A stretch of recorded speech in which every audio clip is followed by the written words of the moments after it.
got dissatisfied with projects and managers and customers. Yeah, you have been working in consulting, right? So now I'm sorry. That would have been nice, but unfortunately, I don't have enough money, and I found that the job of developer advocate is quite interesting as well. Nice, you like retirement. Yeah, we can talk about it. If you want to joke, you can say that my job consists of going to meetups, drink beers, although I don't drink beer, and talk to people. The reality is a bit different, right? I work for a company called Love Labs. We have a product called vCluster. Who is using Kubernetes here? Okay. Who has problem using Kubernetes? So we allow you to create virtual cluster into your main cluster, so you have flexibility, speed of creation, this kind of stuff.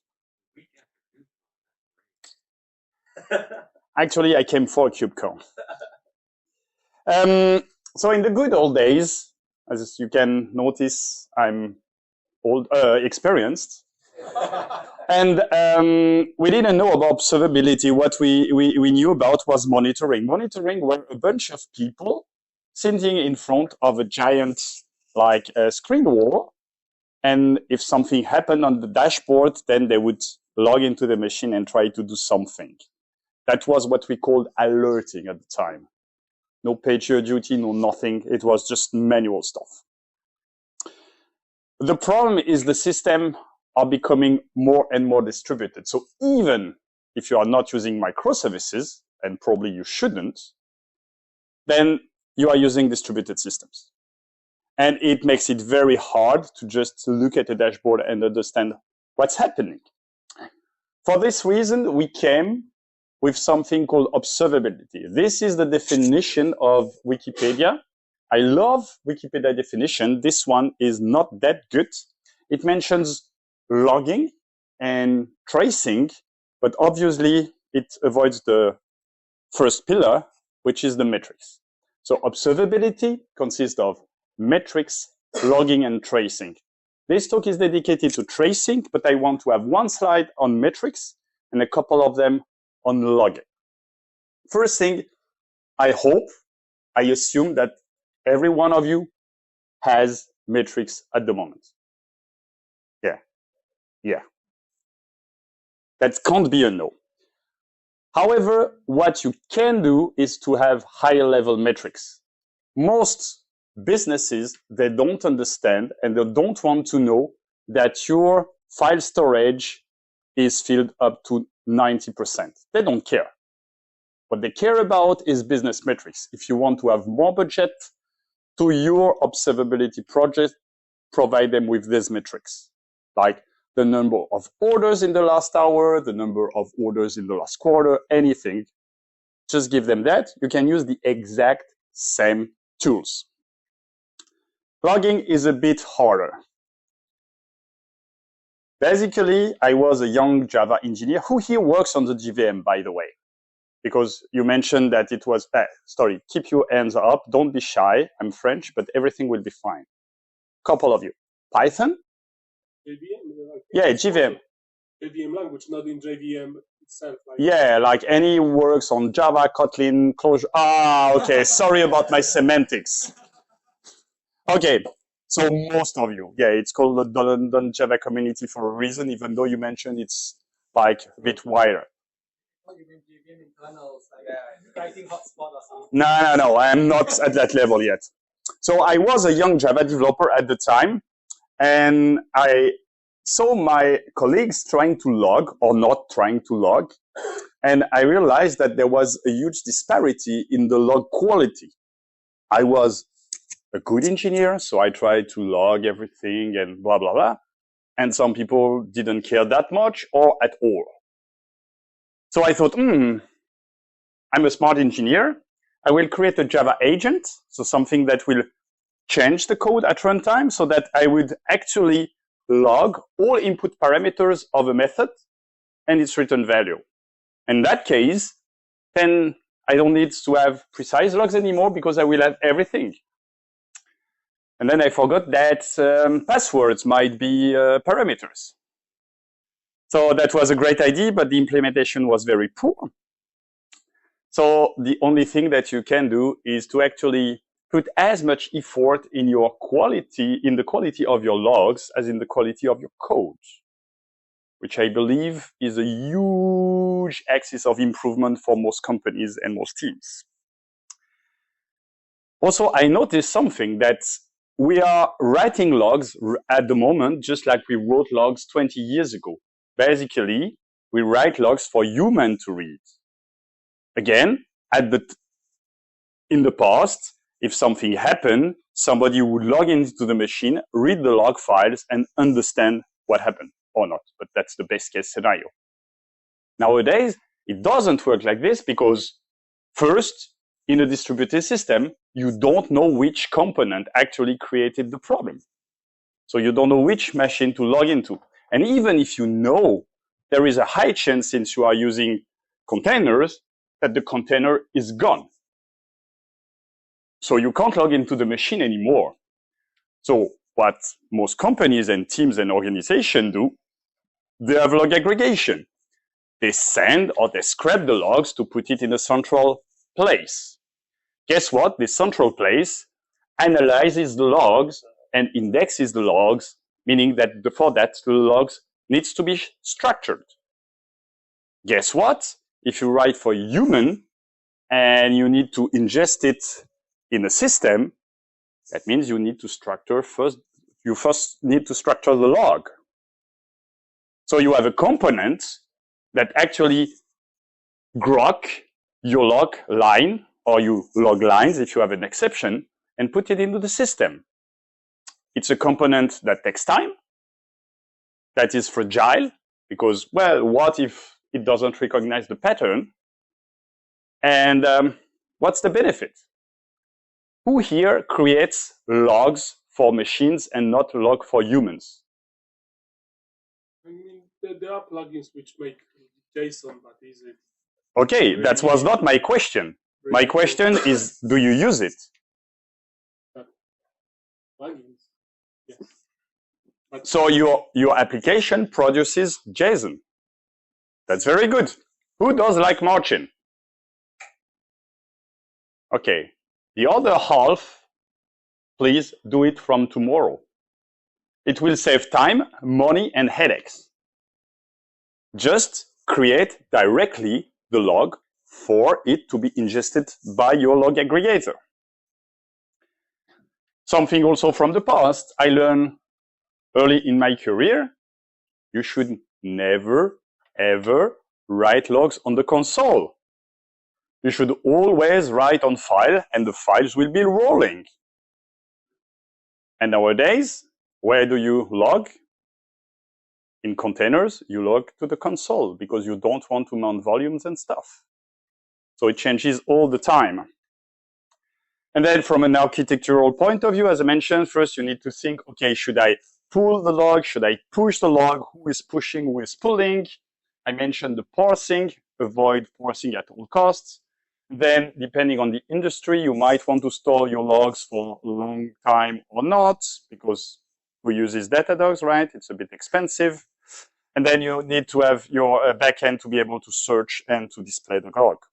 So here are a couple of components. I know more about the Elastic Stack, but I think that all of them do the same stuff.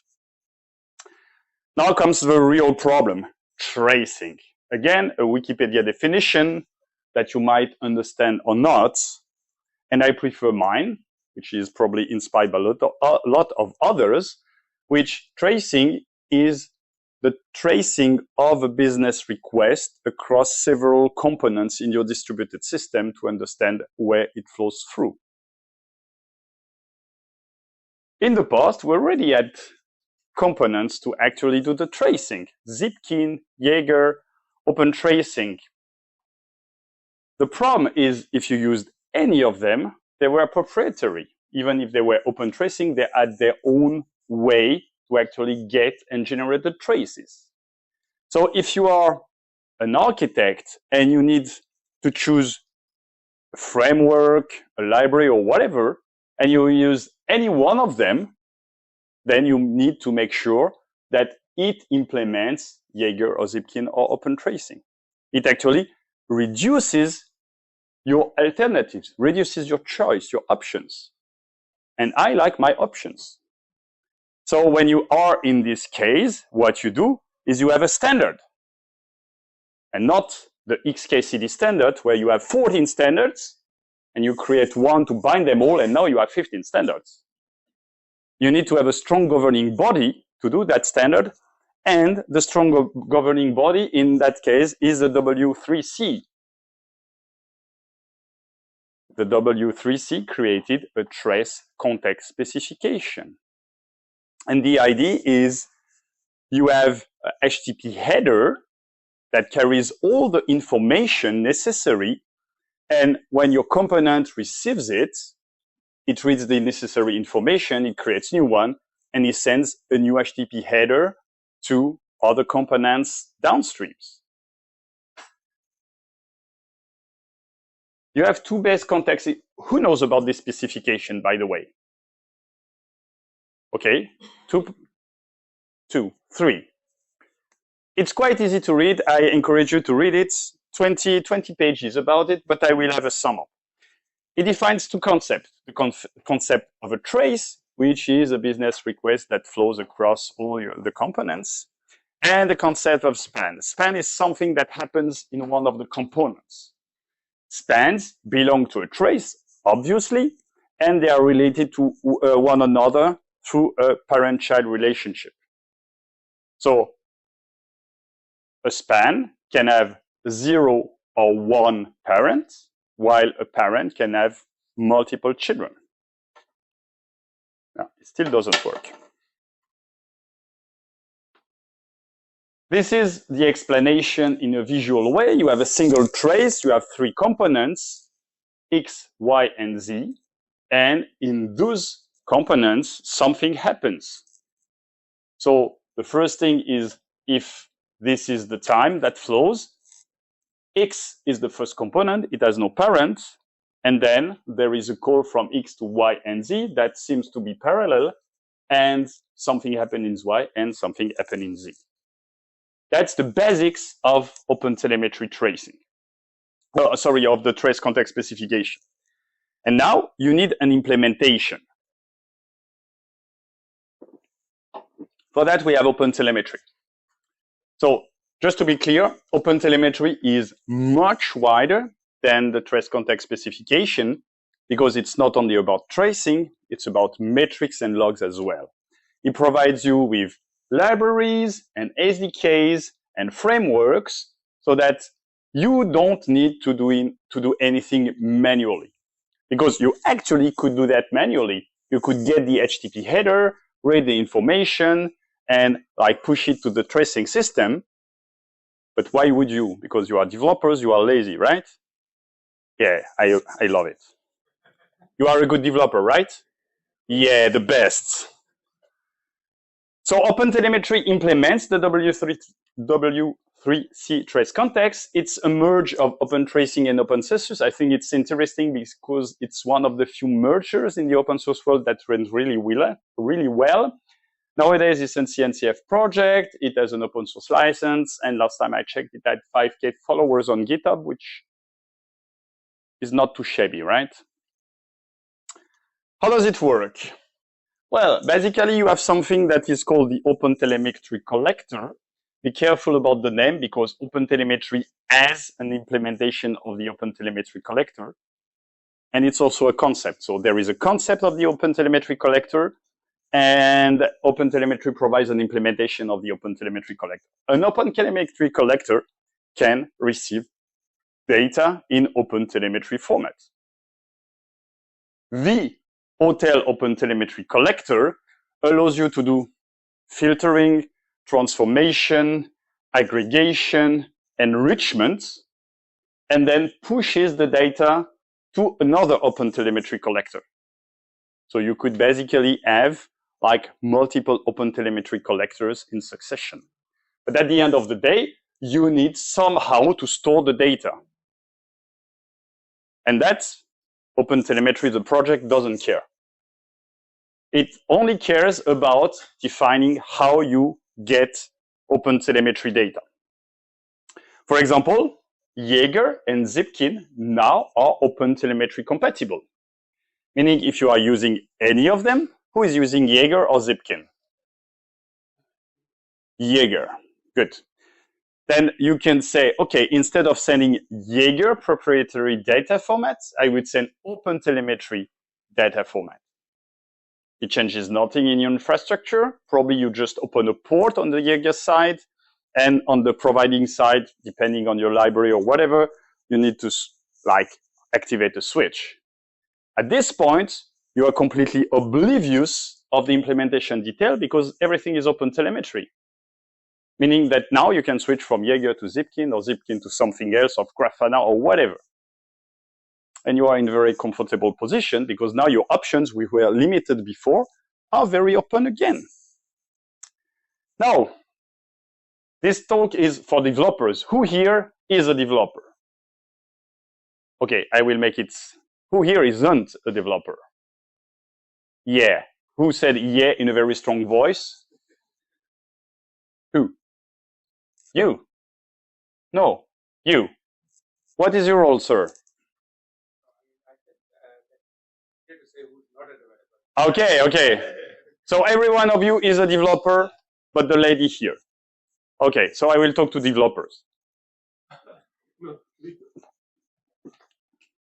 Yeah, bigger. If you are a developer, sorry? It's recorded, but most people don't understand it anyway. Okay. Which is fine, and you can always edit the parts.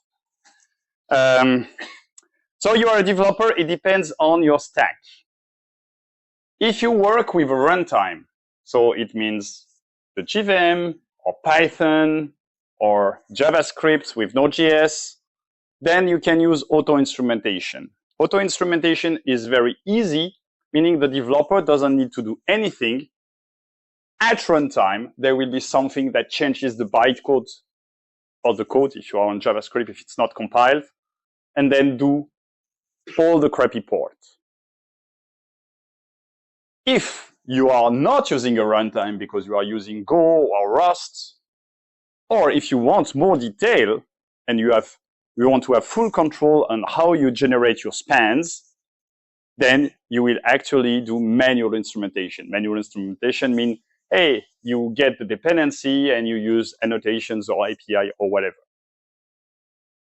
I would advise you to use auto-instrumentation from the beginning with one simple reason. This is a project. Project needs money. In order to have money, you need to prove to your engineering manager that you will get benefits. But it's hard because you don't use the product. So it's just like talking to people and trying to convince them without any real facts. If you use auto-instrumentation, you don't bother the developers. You can put doing shadow IT a server in a corner, and at runtime, you do the OpenTelemetry stuff. Then you get data. Next time there is a bug, you can use the data to solve the bug. And now it's easy to come to your engineering manager and say, hey, we solved this bug in half a day instead of 3 weeks last time. So auto-instrumentation for the win. Now it's time for a demo. I mentioned I was a developer advocate. Who knows what we are doing? That says a lot. Most people think developer advocate are just idiots who can code hello world.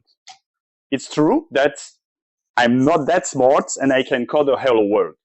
But I want to show you, I wouldn't say a real use case because I don't do production, but I worked in e-commerce and I want to show you something that makes you change your mind about developer advocates and also can talk to you.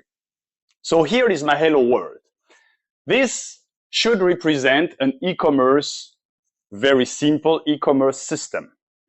Basically, you want to know about the product. So it's an API, you ask for /products. You go through the API gateway, and it's forwarded to the main component. The main component is a catalog. The catalog can query a Postgres database to know, okay, what is the product name, what is the product description, but you need additional data.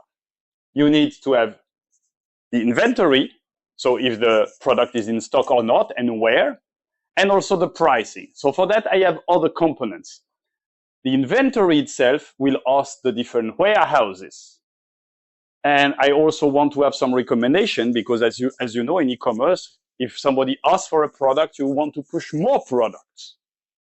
Yeah, of course. All of them have a different technology. Also something interesting is at the beginning when I did this talk, I had always this question like, okay, you talked about the HTTP header, but how does it work with like messaging system? How does it work with Kafka? How does it work with MQTT? And I told them, hey, it's very easy. You do the same. You take the HTTP header value, you put it in the message, and it's done. But now it's just not, hey, you just do it. I show you how you can do it. So basically, I have the analytics that will actually get the data, and you will see it will be part of the OpenTelemetry trace. As I mentioned, everything is in a different technology. So the catalog, I'm a Spring developer, sorry for you, and I love Kotlin. So this is the main stuff. I have another one, the Warehouse EU, Kotlin and Spring as well, but this one, I use GraalVM to actually instrument it, to compile it.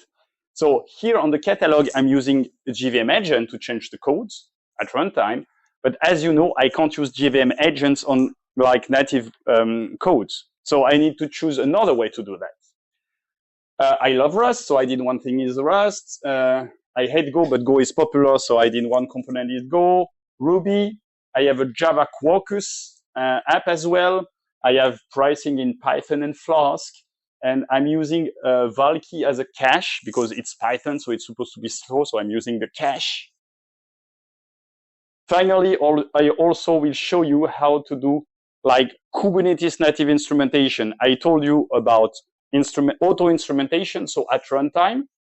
I told you about manual instrumentation, but if you are using Kubernetes, you can do no auto instrumentation, no instrumentation in the code. You can do the instrumentation in Kubernetes. So it's even at a higher level. You need to bother even less people. This is how I deploy it for all people. This is a deployment diagram in UML. Who knows about deployment diagrams? Yeah, sorry. Yeah, me too. I understand. I feel your pain, but it was super useful. It still is, but most people don't know about it. So I have my Kubernetes cluster here. And inside, I will create a virtual cluster to separate my application, my business apps from the infrastructure. I will have all my apps in the vCluster. I will also have an open collector in the virtual cluster, and I will also have an open collector in the on the host cluster. Both of the collectors will dump their data into Jaeger. Of course, on the host cluster, I have an ingress controller, so everything will fall into part.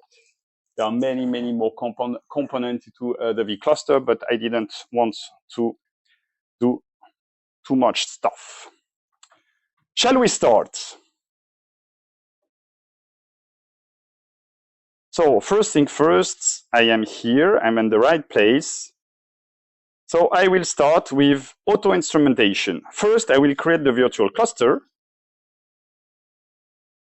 Then I will deploy, oh, what's happening? That sucks. Your Wi-Fi's. Thanks. I was connected before, but I'm not connected anymore. The hell? Okay. Okay, you can keep the doll. You saved my bacon, so. Okay, that's one. The second is I can now deploy everything that is part of the infrastructure. Now I will connect to the vCluster, so depending how fast it deploys, I can get the results.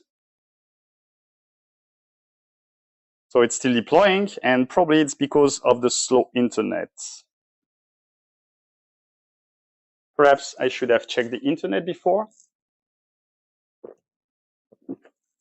Any question before I start? Well, before it starts.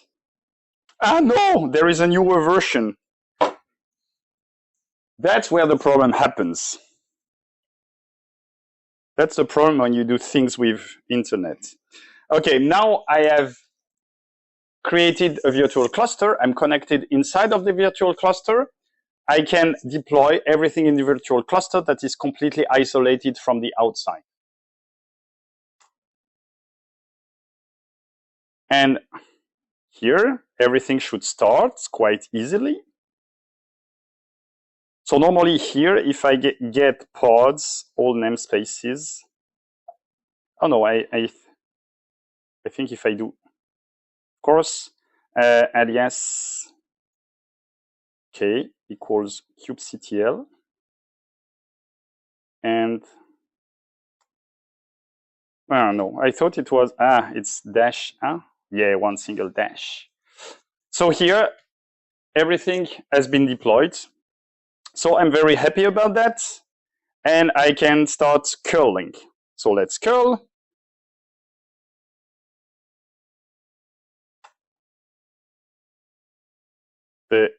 It's unimportant, the results. Here, what interests me is this.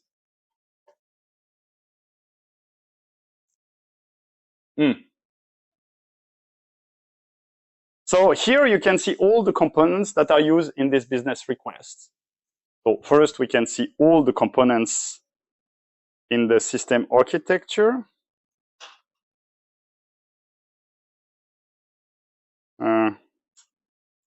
Here. So you can see about everything works. And now you have the diagram of actually every span. So everything that's happening in the components. How did I do it? So who is interested in the Java stuff? Next question. Yeah, of course. I mean, it's meant to be interactive. Does this assume like synchronous connectivity, or if I was like just publishing and subscribing from Kafka, would that work as well? That will be my last point. Then I'll shut up. I would prefer if you would be patient, because I remind you this is recorded. Okay. On the Java side, so the catalog is the biggest component. And here, so I'm a big Maven lover, I'm sorry. I can argue for 2 hours why Maven is better, but I will just shut up as well and just show you the dependencies, and none of them are OpenTelemetry specific. I didn't bother the developer. Who did I bother? Well, depending whether you are using containers or not, either the container creator or the guy who actually run the things. So this is a multi-stage Docker file, fine with everybody. First stage, I'm creating the package. Second stage, I'm actually putting it into a container. Before I do that, however, I get the OpenTelemetry agent from GitHub. And when I run with the OpenTelemetry agent. This is the only thing that I had to do. Sorry? To start with. That was the only thing that I had to do to get these spans. Yeah. And I've got additional data. So in any span, you got some tags. So here you can see the code function and the com namespace and the thread ID. And here it's not related to messaging, but we can see that we are using like a project reactor, which is reactive, and we still get the HTTP header that is pushed forward. So we had to do nothing. So what's the advantage over passing in the library through a multi-stage Docker file as opposed to just... Because you don't bother the developers. Because once you start telling the developers, hey, use this library, how many will forget? Here, I don't care. They just use it.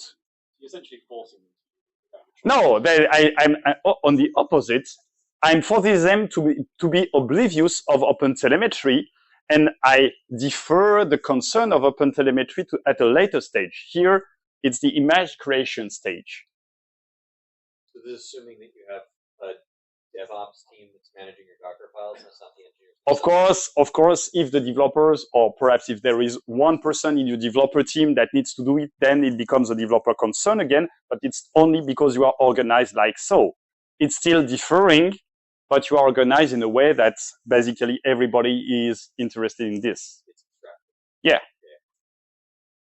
But, yeah. Should the developer have formatted logs having some tags like a correlation? Here, I'm talking only about the traces. Only about the traces. I'm not talking about the logs. I'm not talking about the metrics. But I will match like a trace ID from one component. But that's done for me. So basically, as I mentioned, there is the HTTP header. HTTP header is composed of multiple parts. First, you have the trace ID. So basically, it's not everybody has. It's the implementation of the spec. As I mentioned, OpenTelemetry implements the trace context specification. So the developer still has to be aware that they're abiding by that spec. There is some involvement with the developers to make sure they're aware of it. I don't know. Basically, as a developer, I am only interested in if it works. It does. I'm happy about that. The OpenTelemetry project, as I mentioned, has 5K followers, 1,000, or perhaps not 1,000, but of contributors. And in every one of each stack that they support, they have people working on that, following the specification. The specification is pretty stupid, right? It's you need to transmit a HTTP header consisting of a trace ID, a span ID, and some flags. And I will show you at the end how I construct it manually. And that's, in this case, it's not done like you create the request in the code. That's not done on this level. That's the responsibility of the agent. You run your Java with. That's basically it's not automated. That's this Java agent. That's the role of. What are the security implications of allowing Java agent to snoop in your software? Okay, so first, the Java agent doesn't snoop; it changed the bytecode. The second is how many agents do you have working on your JVM right now? You don't add anything. Are you sure about that? Pretty much. Is it yes, 100%? I will put my hand on the fire, or okay, you don't know, and I can tell you, probably you have. In general, you have Dynatrace, you have this kind of tools. They all have agents. Everything works with agent. Okay, are you working in a bank or anything? Okay, and that's fine. Then you will have no agent. You will need to do everything manually. But I'm asking, are there any security? But it's the same. If you audit the code, do you audit all your libraries? Okay, then you can audit the agent as well. It's the same.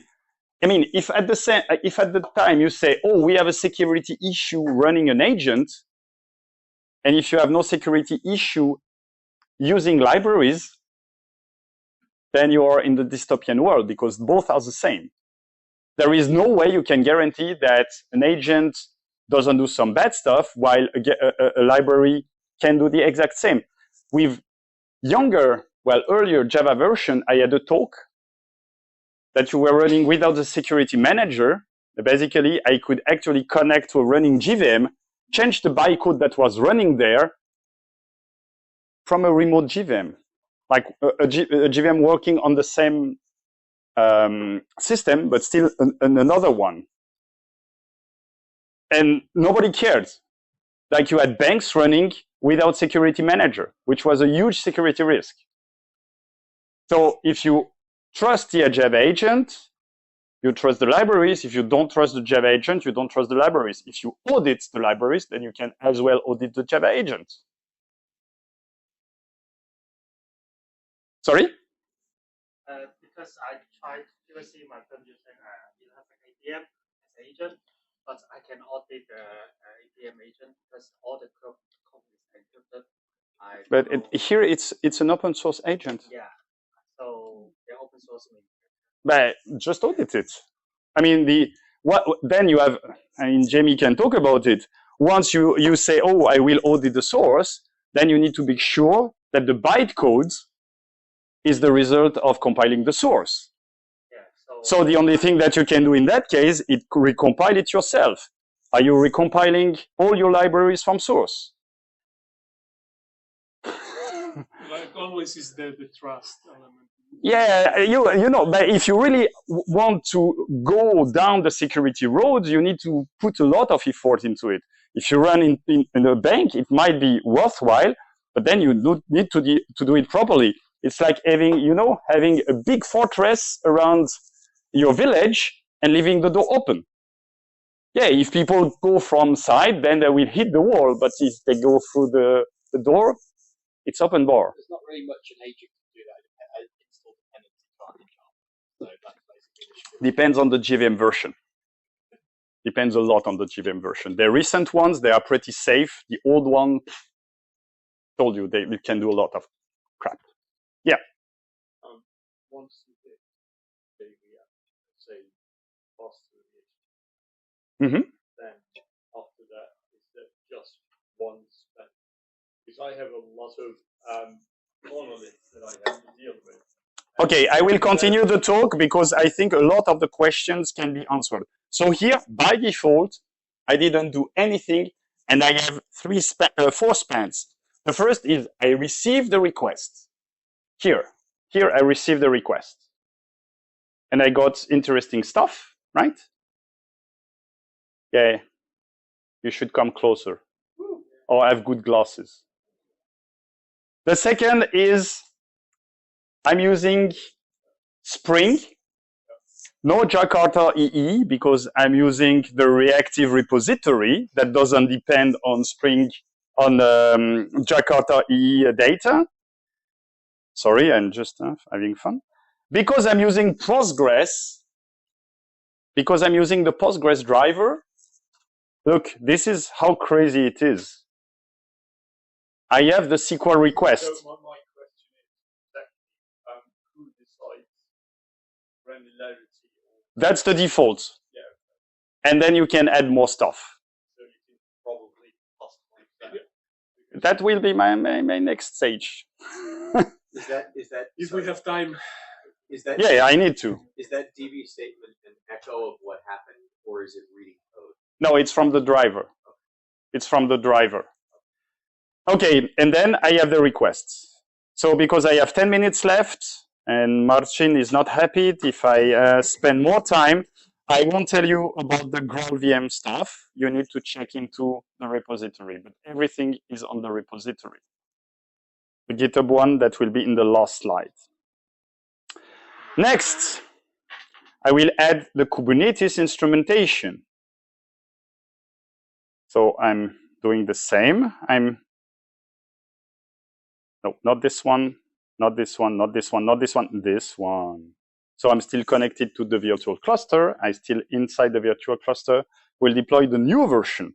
I'm just checking that it's the right thing. Yes.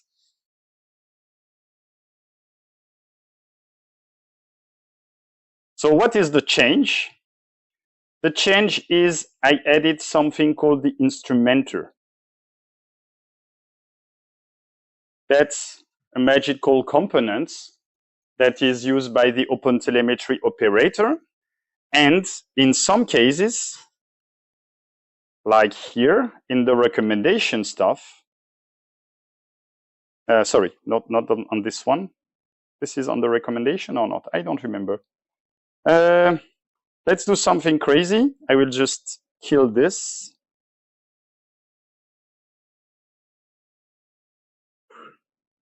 And do a second request.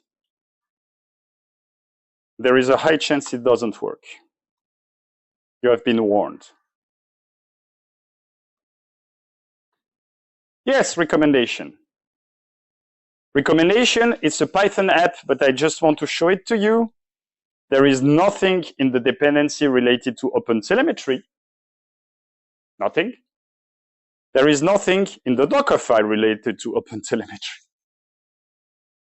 I instrumented it through a single annotation on the manifest. Now, why didn't it show here?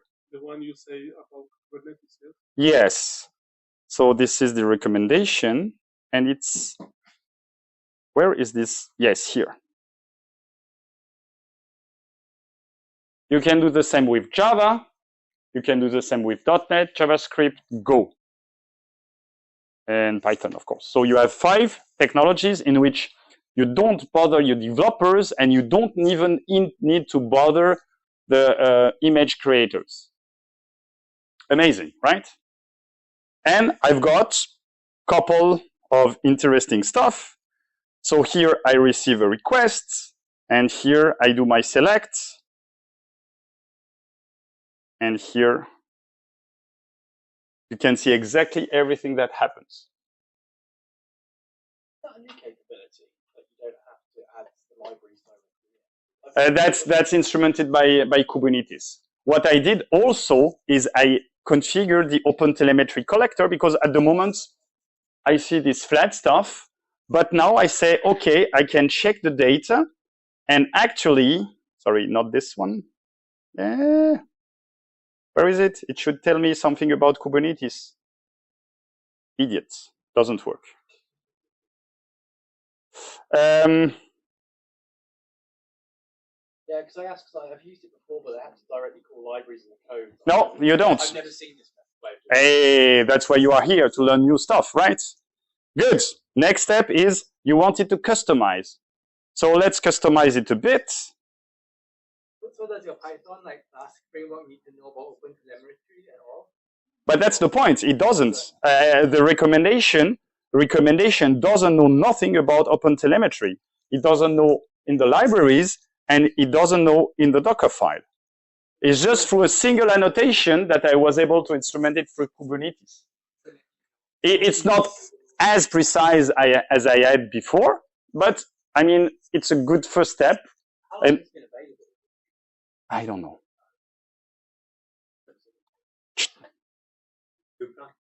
No.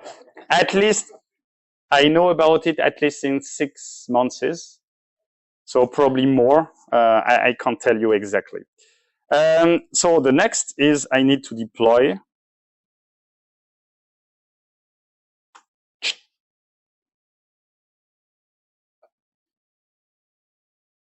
And again, so this time I'm going to add annotations because I want to customize, as you mentioned. So here I have like 1, 2, 3, 4. I have 4 spans. Let's say I want to be more precise in how I call the methods and stuff. First thing is I will use annotations because I'm a Spring developer and we love annotations. No, I'm joking. I hate them, but still, it's still the way to do. So, sorry? That's the thing. I'm using Kotlin, and because I'm using Kotlin, I'm able to build my applications by, sorry, this is this one. This is my Java config. No annotations at all. Who loves Kotlin? Yeah, I do. Oh, he doesn't. You said, oh, what the hell? It's killing my beautiful annotations. I love it. Anyway, the point was now I have added a new dependency, which is this annotation instrumentation.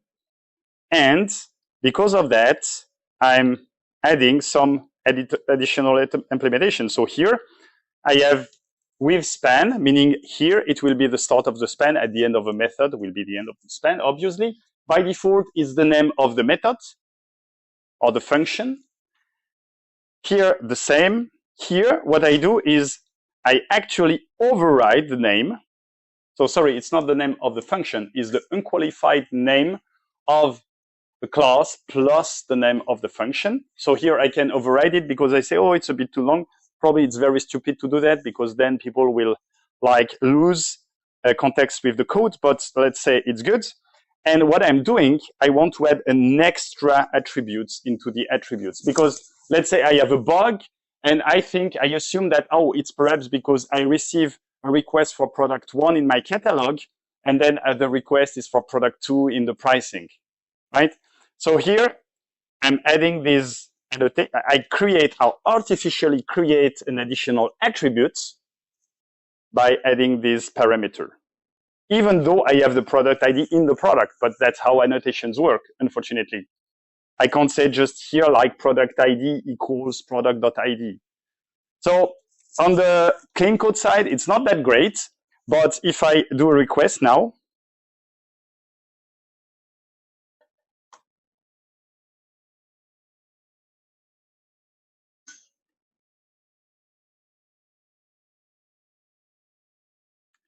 I have this fetch method that appeared, and this fetch method has this product ID 3. On the Python side, I do the same, and I check that they match, and then the bug is not there. Okay, last, I want the full power of the API. Why? Because now I want to use a message queue. And the problem with the message queue is not HTTP based. So I need to actually get the HTTP header, create a new span, create a new HTTP header, and send everything. 2 ways to do that. I can do that by having metadata or as the payload because I don't have any choice. Here I'm using MQTT 5, so I can use metadata. I need to deploy again. I need to check something. Yes, okay, I rebased badly. I missed something. So now this has been deployed. And if I get back to getting the 1,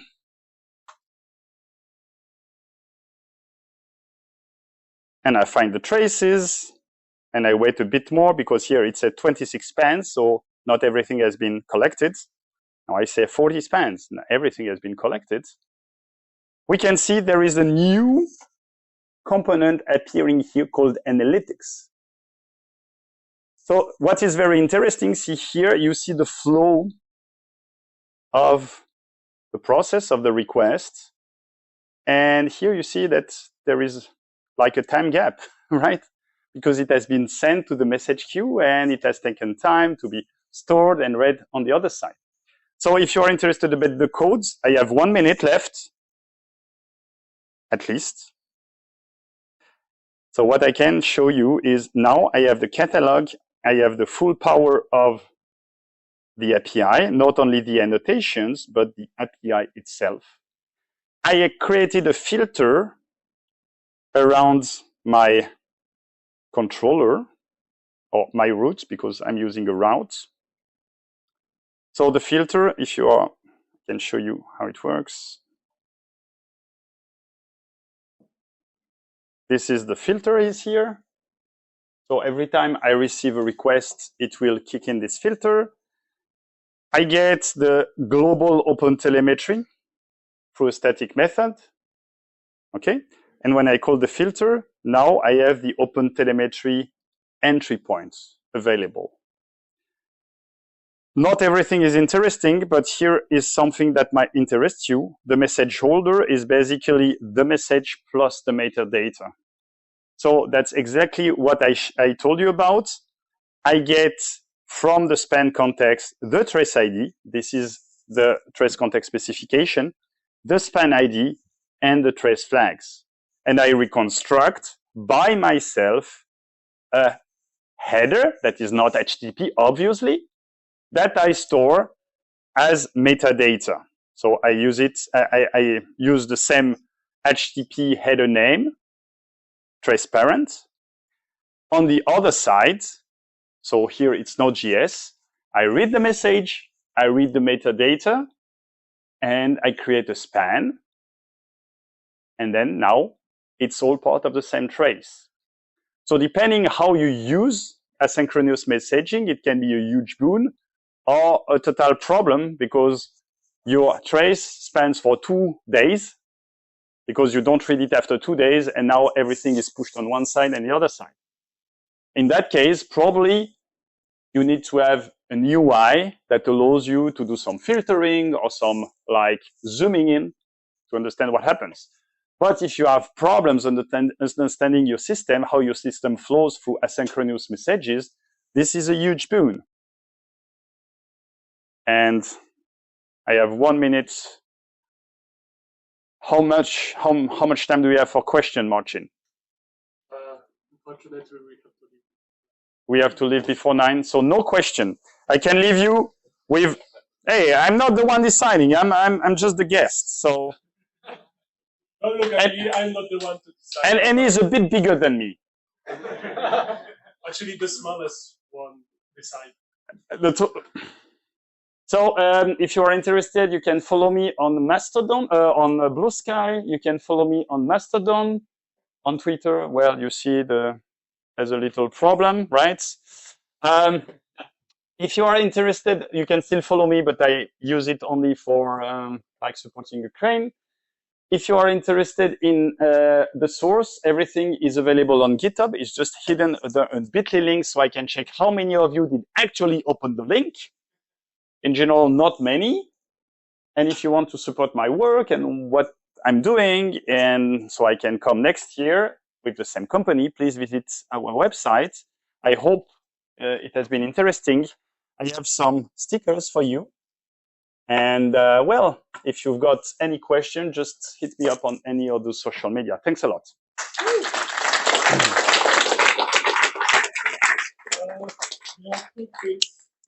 Hey, you said it's finished.